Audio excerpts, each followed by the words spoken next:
All right. Well, thank you all for coming to Relationship Health for Literacy. I'm Adrienne. I'm with the library, and it's my pleasure to introduce Certified Integral Life Coach Shabnam Curtis, who will be lead our workshop today. Thank you, Adriana, and thank you so much. Thanks everyone joining us. We are going to talk about relationships. What a simple concept, huh? Okay. So yeah, we all admit that relationships are very complex. And I was just mentioning that, like, it's not just with human. Probably other animals also have this complexity, as a lot of science research shows. And I'm also, I started reading a book and now I'm going to switch to watch the movie about it, but it's like The Secret Life of the Trees, I think. That shows the very complex relationship between the trees, especially in the woods, like how they are all interconnected through their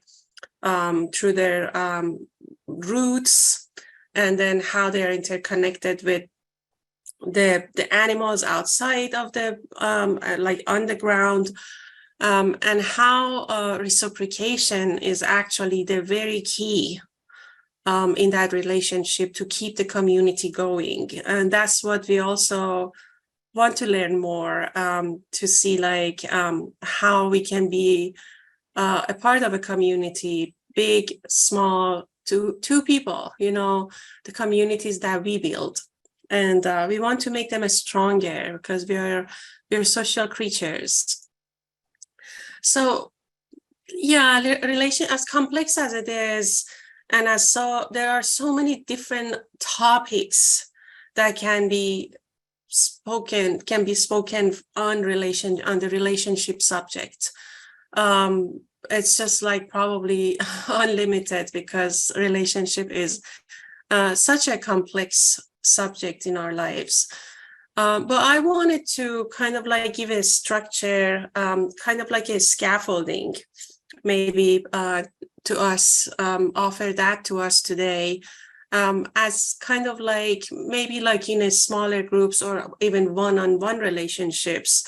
Just imagine a relationship or two in your head that you like to focus as you are following the slides, and then we can talk about it more later after this. But overall, I want to focus on a relationship with ourselves and our relationship with others, because both are equally important. The relationship with ourselves is very important, because if we don't know ourselves, if we don't have self-awareness, then it's very hard to really be with someone else with clarity, with authenticity, and also allow the other person to know themselves, or our understanding of other people's awareness or like self-awareness becomes more difficult and complicated. So self-awareness is a very, very important part of that relationship with ourselves. We want to know our body, our emotions. We want to be able to really name our emotions with as accurate as we can, with vocabularies. We want to know what are our thoughts that coming, what are our mindsets, our beliefs, what are the inner talks, the inner critic, what does our inner critic say? And also, what are the triggers in the environment? Like I know if I put myself in certain conversations with my father, whatever he says, it will be triggering to me. So do I want to go that far? Or do I want to have, if I know myself that it will be triggering to me and I will lose my kind of like calmness and inner peace, and I will say something wronger in response, and I will lose my emotional regulation. Do I want to have a boundary for myself, or do I want to go that far? And at the same time, we want to know our strengths, because there are also places that we have a strengths that, like one person could be, oh, I can actually still function under a huge amount of stress, versus another person that might be paralyzed under stress. There are strengths like, oh, I can be actually very compassionate towards others and towards myself. So those are all different strengths that we want to know what we have to offer and what is distorted that we want to bring out.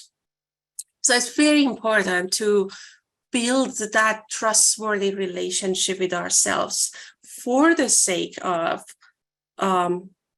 actually trusting ourselves, for the sake of being able to be present when we are with others, to be able to ask for love and give love, to be able to create that reciprocation. It's very important that we have that self-trust first.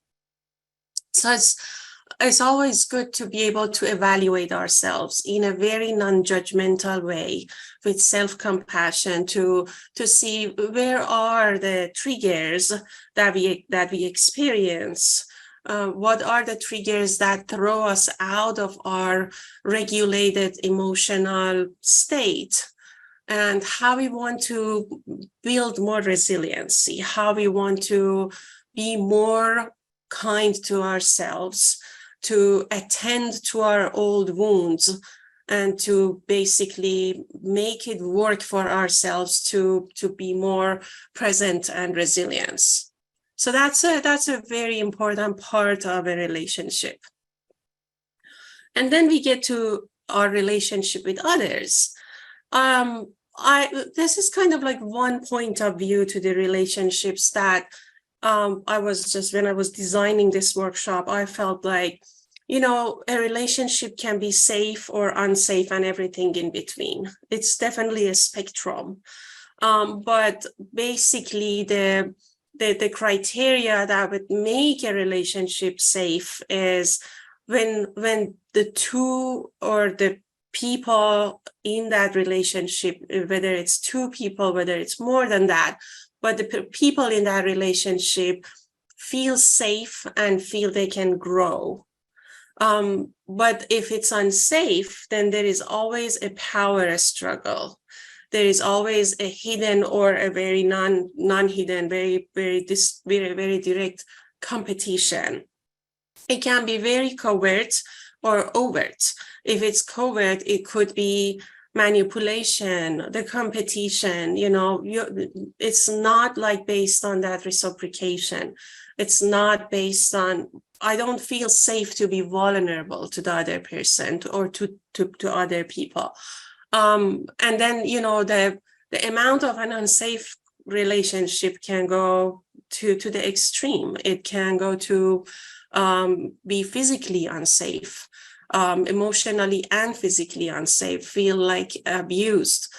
So it's very important for us to understand what relationships we are in. And it could be family, friends, work, but what is it? What is the relationship offering to us?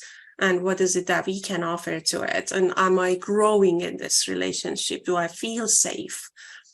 Do I feel like I can be myself in this relationship? So that's kind of like the spectrum of the relationships. And there is no black and white.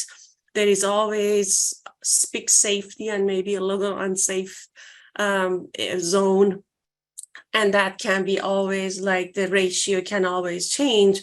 But when there is more and more and more safety in a relationship, there is more space for growth. There are elements that, you can just go after it. You can read different research studies, different books, and there are many, many elements of a healthy relationship. This is based on my own understanding and background and knowledge that I've gained so far. But all these, I think there are like 10 elements that I put together here. each one of them can show one aspect of a relationship, but they're also all very interconnected. When there is safety in a relationship, then there is more trust, and none of them is black and white. There is more trust and sometimes less distrust. And then it can be also a pendulum based on the dynamic of the relationship, based on the circumstances. What is the overall arc of the relationship? Is there collaboration in this relationship? Are we working together, or are we working in compete with each other? Healthy competition is good because it really is inspiring, especially from a good partner or a good friend or a good coworker. But if it's an unhealthy relationship that brings that power struggle, then that's where we want to reassess the relationship. What did go wrong? Is there anything we need to fix? There are certain things in a relationship, like chemistry, that I think it's kind of like love. We can't explain it. Love happens. Chemistry is there. There is like you just go and like right off the bat feel connected to a person and talk and feel like it can go on and on. But then, very much like if you have a coach, if you have a therapist, like even if as I want to go as far as like acupuncture, or even if it's a financial consultant, you want to have that chemistry and you feel if you have it or not. So if you are having it with people who we have contract with, that's like there's another whole deeper layer when it's a partner, when it's a friend, when it's a family member, when it's a coworker. That chemistry, sometimes there are people in our family members or coworkers that we don't have that chemistry, and we know it's not there, but there are other elements there that keeps the relationship going. And there is this one cousin that you can just get along with. So the chemistry is important to pay attention to it. Where does it exist? Where it doesn't. It's very important to have healthy boundaries, because there are certain things that I maybe don't want to bring it up. At the moment, I want to keep it to myself. And if my partner constantly wants to cross the boundary to get something out of me, and I am not feeling comfortable to share it yet, then that brings kind of like frustration and anger to me, and even maybe the feeling unsafe. So you see how these are all interconnected. When one goes out of order, the other ones also are impacted. And every one of them basically is like that. It's very important, like I said, that none of them is 0, 100 or black and white. Each one of them has a spectrum. And it's not that like just that they are interconnected. It's also like there is sometimes a very clear communication between me and my partner. And there are times that he's under stress or I'm under stress, and I can't bring the clear communication out. And of course, there will be consequences for that. But then we want to make it whole, and we want to keep space for those shadows. We want to keep space for those dark moments in a relationship. And then evaluate whether this whole relationship with all the shadow and brightness that is bringing for me, where am I standing with it? Is it like contributing to my life, and does it allow me to be myself and contribute to life, or is it stopping me from growth?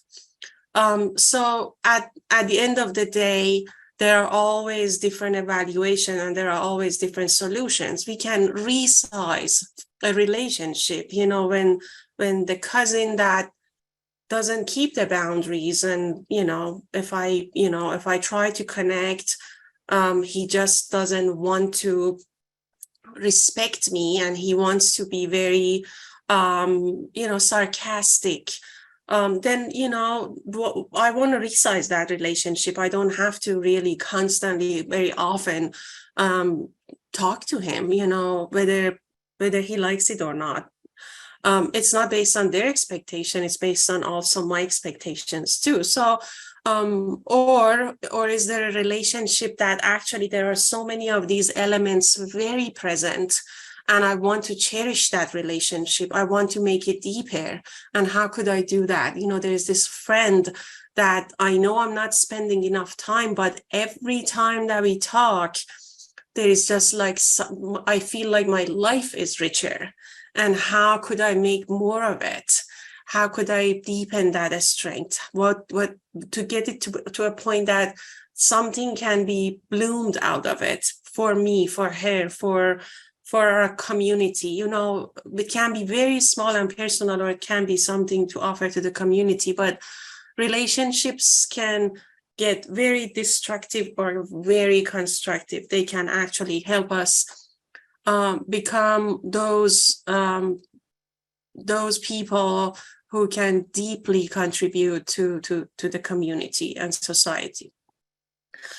Just as a little, because I know I can talk and talk and talk, but I want you to just think about it for 1 minute, and even if you want to write down for yourself, just imagine a recent relationship, an important relationship, and a recent event. And just think about it. Which one of these elements were present, and which one of them were violated? And to what extent, was the trust really shining, or was the trust a little kind of like dim? How was it? Just pay attention to just a few of them. I go back to that slide so you can see it. And I'm just going to be silent for 1 minute. And if you can just see, how was it? Just imagine one close relationship.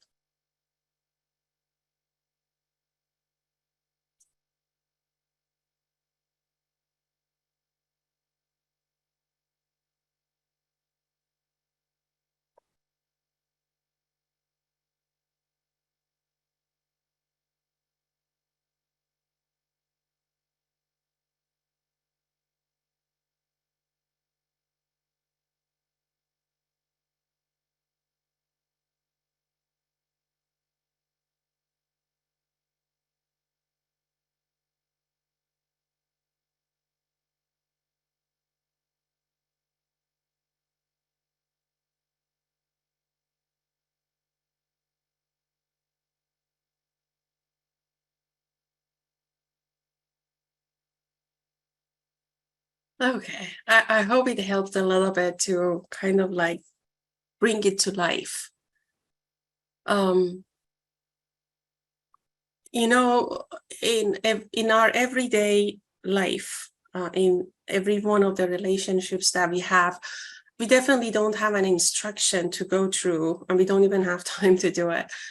But when we do a little bit of this kind of practices, it stays with us, and it gives us kind of like a structure, that when we get to a point that we are like dealing with ambiguity, or we are a little confused about a relationship, maybe this can help us a little bit to bring in a structure, to see like what's happening. And a structure sometimes bring a little clarity.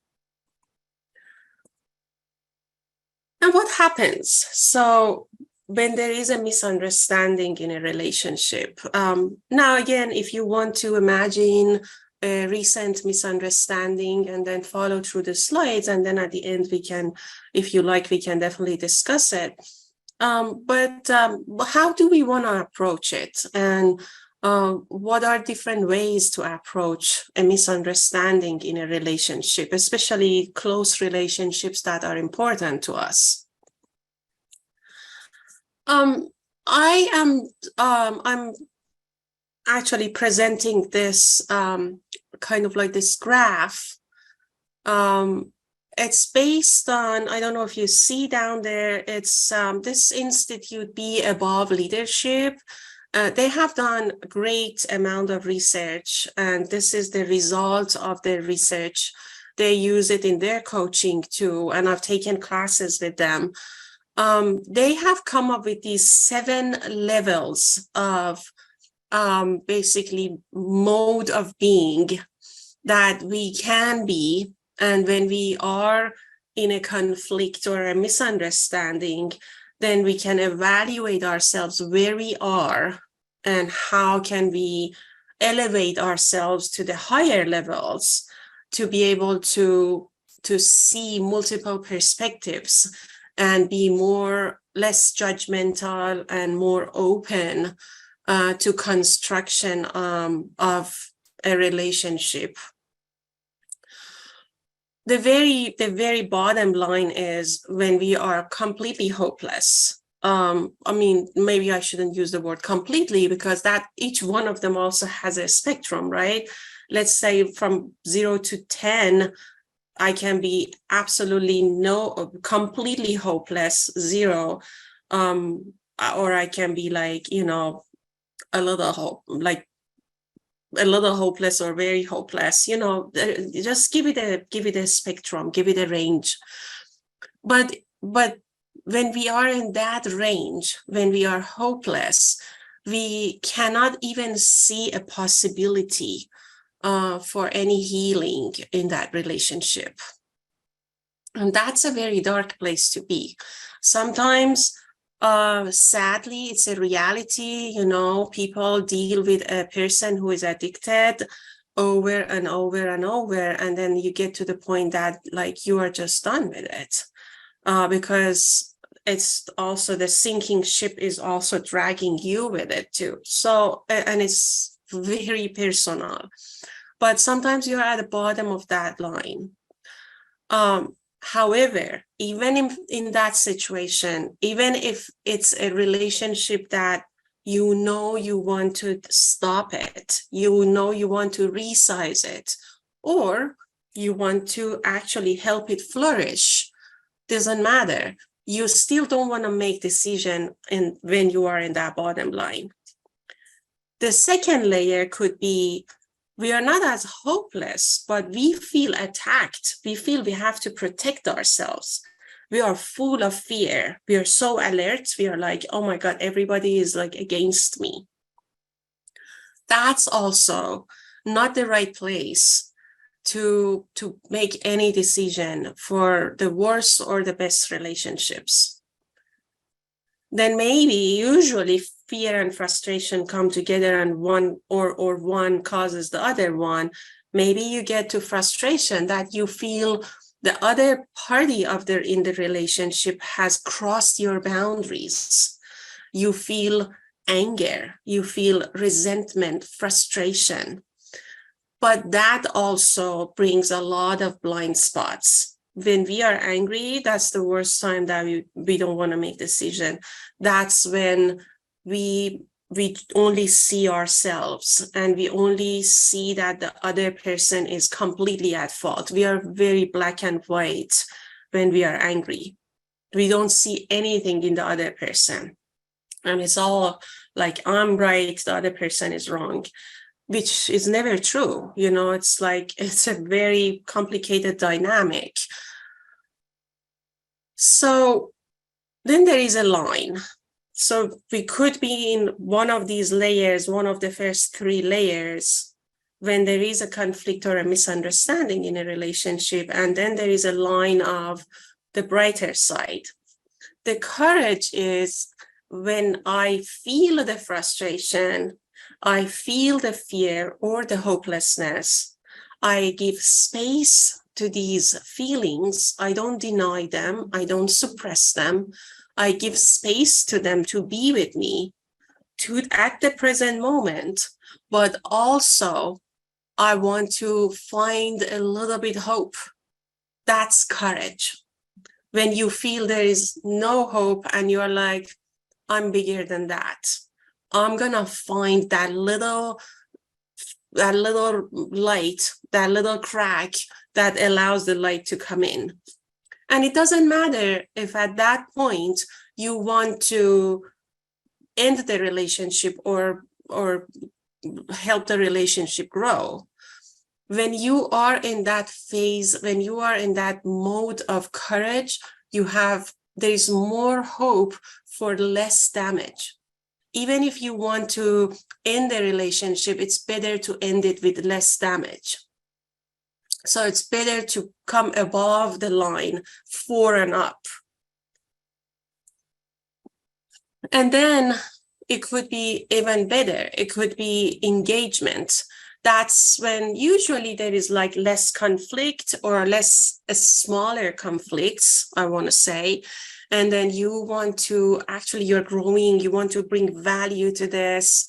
It can be like some disagreements with your partner, but how do we want to approach this to, instead of having them like being polars, being opposites, to bring them together, even make a paradox. We can do that. We can make those disagreements even complementary if we really work on it. If you are open to know more about this disagreement, when we have space for our anger. If it's only anger, then we don't have space for any looking at a disagreement in a deeper way. And then there is innovation. In that innovation phase, in that layer, you are able to even explore further opportunities. So even if it's a divorce and you bring yourself up to the innovation level, you can have a divorce with a lot less damage for you, for your partner, if there are kids, if there are family members involved, even if there is finance. It's like we just want to stay open, and we don't want life comes toward us. We are going towards life and with equipment. And yes, I am angry. Yes, I have fear, but I also have courage, but I also feel curious, but I'm also resilient. So we bring this bigger space for all of them to be together instead of just be on one.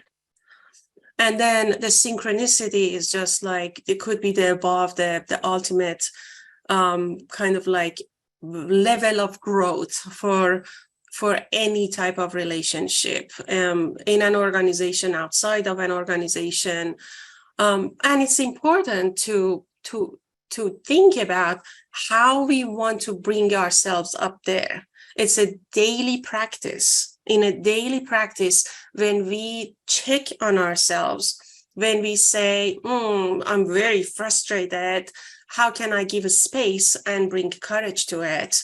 Then when there are big misunderstandings come up, when there are big conflicts come up, that's when we are ready to kind of like elevate ourselves up there. This can be a little bit more complicated.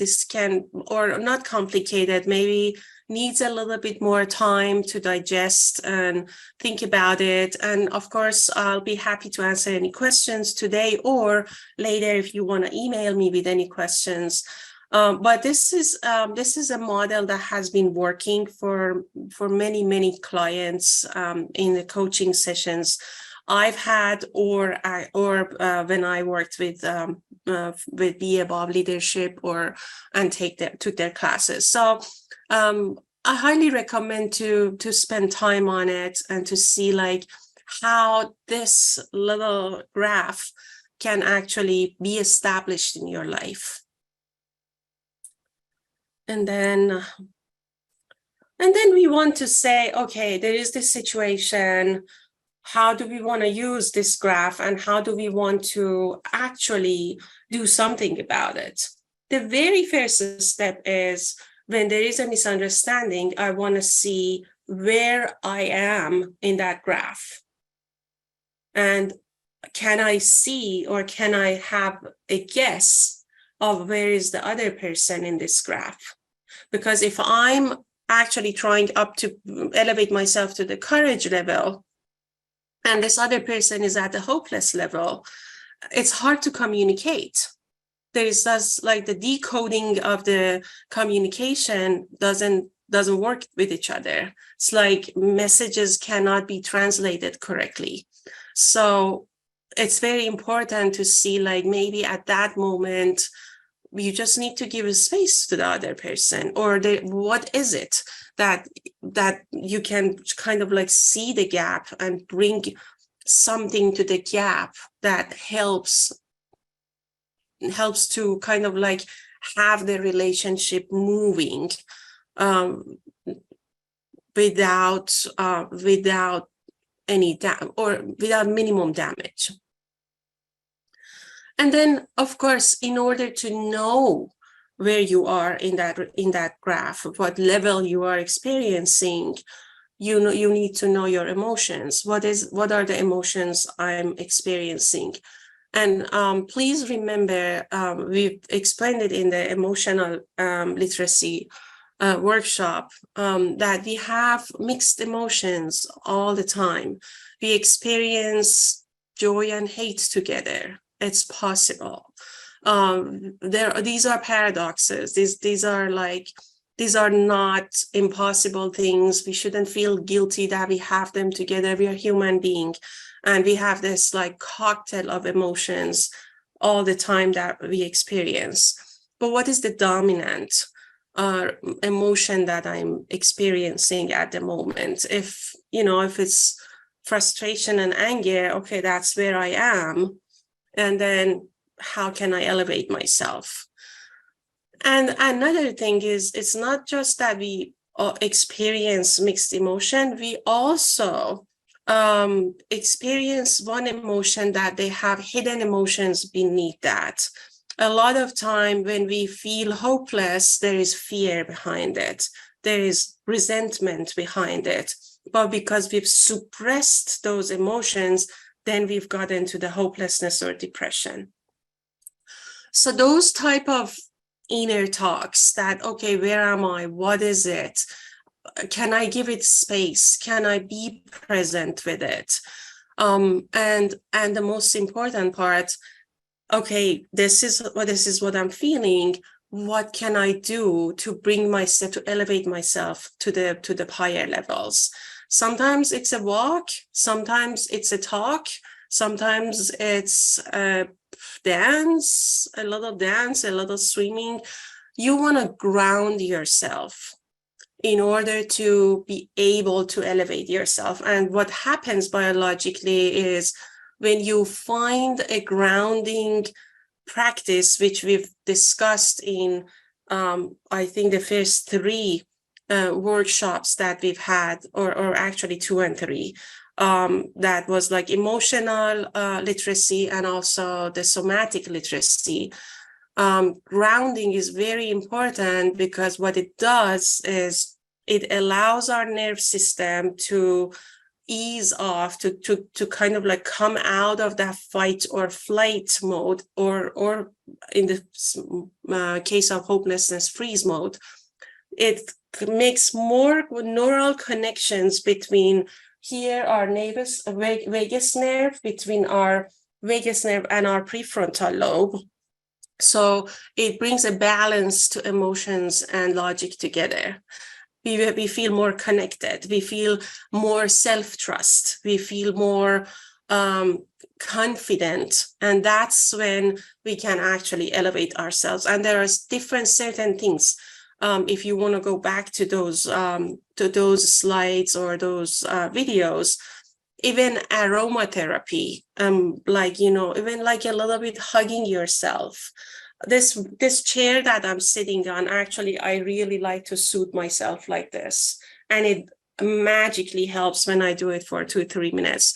Or laying down for me is very important, because I feel that firmness of the ground. It doesn't matter, I lay down on the bed or on the floor, but I just feel something is supporting me. So find that for yourself. And there are different ones. that work differently, depends on where you are at that moment. But find that and allow yourself to do it, to be able to elevate yourself, to bring more of your logical capability to your nerve system. It's very important. And then what else is there? So sometimes it's just like, even if you feel angry, you want to give space to anger, you want to bring yourself up to courage or even higher up. And then you can just listen with curiosity, without judgment, without jumping on to the conclusion that like, oh, you don't even let the other person finish the sentence and you're like finishing the sentence for them. We all do that when we are under stress.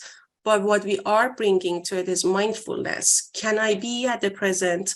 Can I give my anger space and just listen? It's at the beginning, it's not easy, but when we practice, we create these as habits, and it happens. It really happens. Is it that like, do I need to acknowledge or appreciate something, or actually, do I need someone to listen to me? Do I need that acknowledgement and appreciation? Or are we at a point that it's better if we give each other space? Maybe the amount of time that I need to ground myself, that other person also need that time, whatever time it is, to ground themselves. So we want to give each other space. We want to not go in each other's, crossing each other's boundaries to make it worse. And then, of course, we want to be honest, and that needs courage. So when we are in that layer of courage, the level of courage, that the more courage we have, the more honest we can be. However, we want to make sure that we are in a relationship that our honesty is not taken advantage of. Like, I'm not saying just like go bluntly, naively honest, but related regard to that conflict, at least be honest with yourself and then evaluate what needs to come out to bring the honesty and the trust to the relationship, but always with wisdom and your own judgment about it.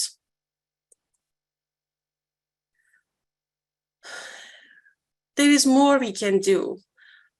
Sometimes a relationship goes to the point that we need to ask help for it, especially, partnership, marriage, romantic relationships.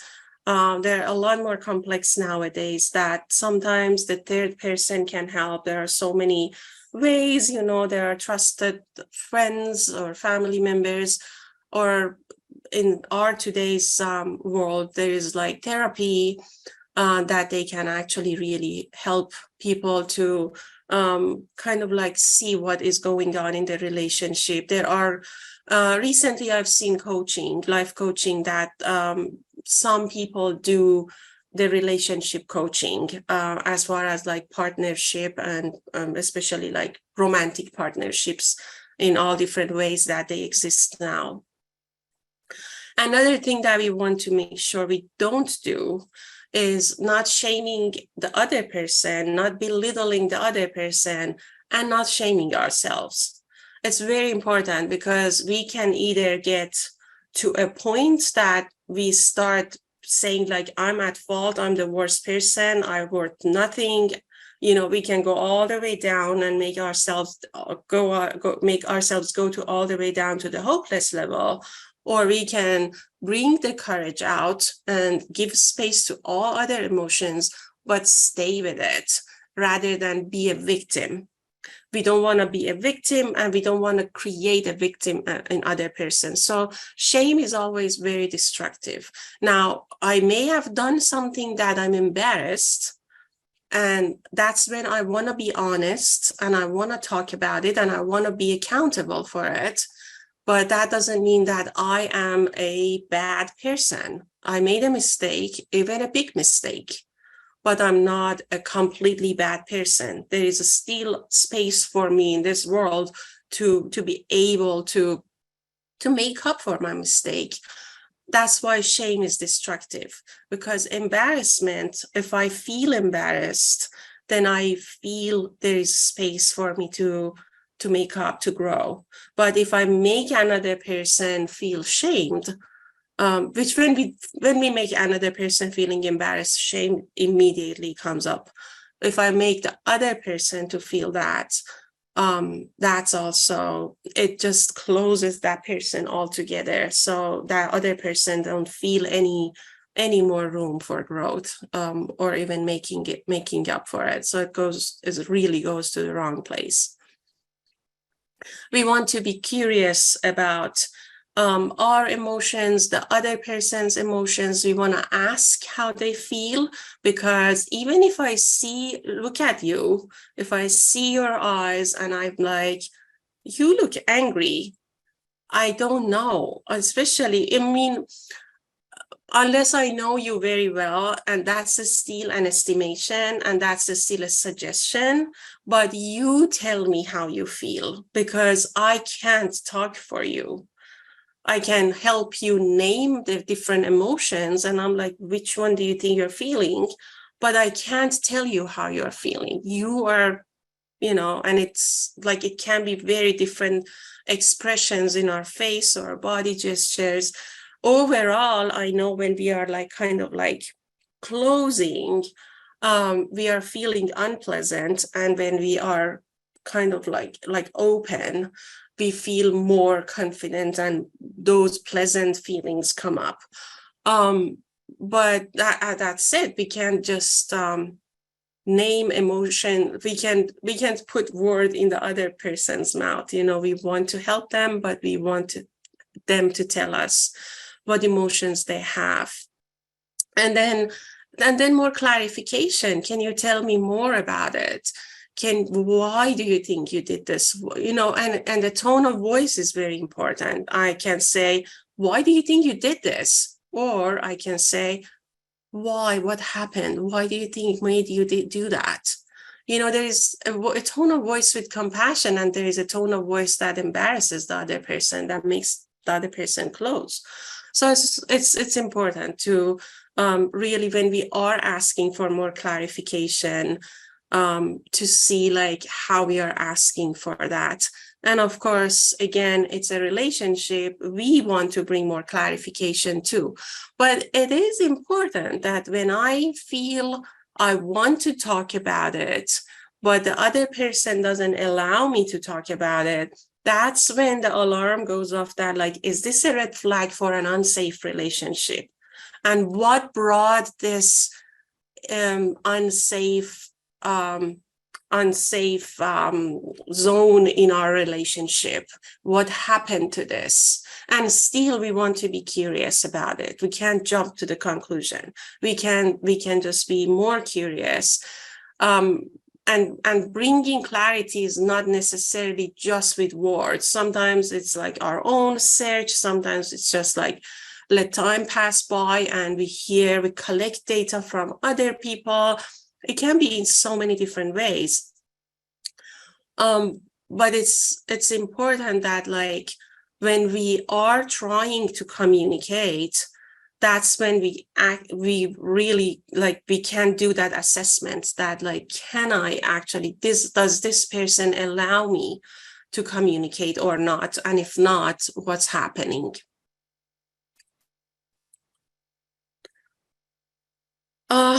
So as far as relationships, why do we want to go through all of that? Because we are social creatures. And there was a research study. I wish I had the link to provide. Unfortunately, I didn't save it, but I was reading that when they researched on a few factors for people in retirement age, financial ease was important, but having close, old, and deep relationships was the number one factor for the health of the person. It's not just mental health, it's also physical health. Like when we have those really connected and growth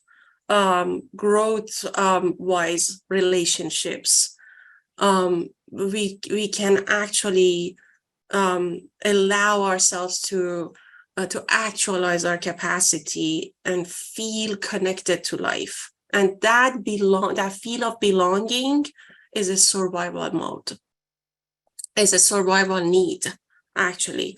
So if we don't have deep connections to at least a couple of other people, that survival instinct comes out and brings the feel of loneliness, and that feeling of loneliness brings mental and physical problems.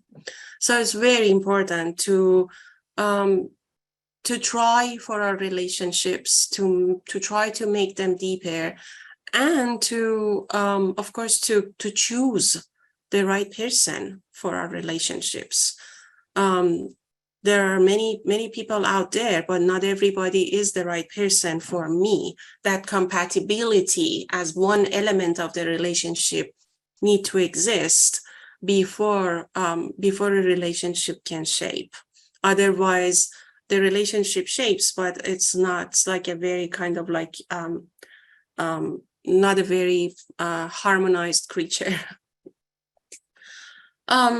Another thing is when there is a conflict, when there is a misunderstanding, through that, when we want to work on that conflict, when we want to understand the misunderstanding, that's when we grow. That's when we connect to the other person deeper.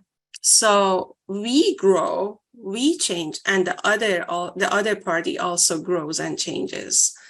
So we have to see it's like a moving target. We can it can be very nuanced, but we can pay attention to those changes that are happening, that are unfolding in actually throughout a conflict.